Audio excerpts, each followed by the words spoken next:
கர்த்தருடைய பரிசுத்த நாமத்துக்கு ஸ்தோத்திரம். ஆண்டவர் நமக்கு இன்னைக்கு பேசக்கூடிய வார்த்தை என்னென்றால் 1 தெசலோனிக்கேயர் 5ஆம் அதிகாரம் 21வது வசனம். ஆண்டவர் என்ன சொல்றார் பாருங்க, எல்லாவற்றையும் சோதித்து பார்த்து நலமானதை பிடித்து கொள்ளுங்கள். உங்கள் வாழ்க்கையில்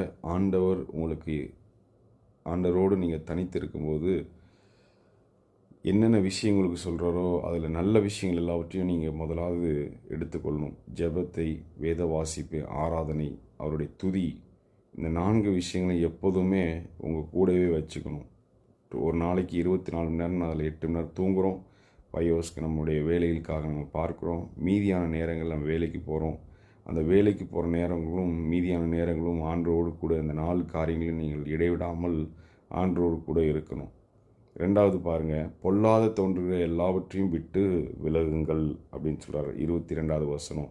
பொல்லாத தோன்றுகிறதுனா நம்ம சிந்தனையில் தான் அநேக நேரம் பிசாசு பழைய பாவங்களை கொண்டு வந்து நமக்கு காமிச்சிக்கிட்டே இருப்பான்.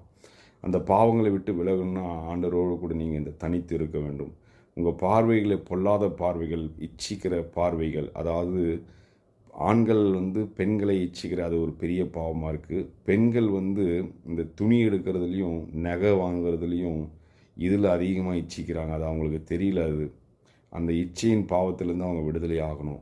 எல்லாரும் எந்த ஒரு பொருளையும் இச்சித்தினாலே தேவனுக்கு விரோதமாக பாவம் செய்கிறது.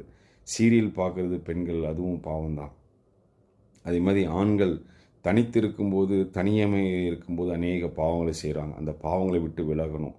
பொல்லாத தோன்று எல்லாவற்றையுமே விட்டு விலகணும். சிறு பிள்ளைகள், சின்ன குழந்தைகள் பாருங்கள், ஏதோ ஒரு விஷயத்தில் பொய் சொல்லுவாங்க. பொய் சொல்கிற பாவத்தை விட்டு அவங்க விலகணும். வாலிபர்கள் அநேக பாவங்கள், செல்ஃபோனில் ஆபாசம் படம் பார்க்குறது, தேவையில்லாத காரியங்களில் இருக்கிறது, எல்லாவற்றிலும் விட்டு விலகணும். அதே மாதிரி பெரியவங்க, கல்யாணம் ஆனவங்க எல்லாம் கணவன் மனைவிக்கும், மனைவி கணவனுக்கும் உண்மையாக இருக்க நீங்கள் கற்றுக்கொள்ள. அப்போ தான் ஆண்டவர் உங்களுக்கு நடுவில் இருப்பார். கர்த்தர் உங்கள் குடும்பத்தையும் ஆசீர்வதிப்பார், உங்கள் பிள்ளைகளையும் ஆசீர்வதிப்பார்.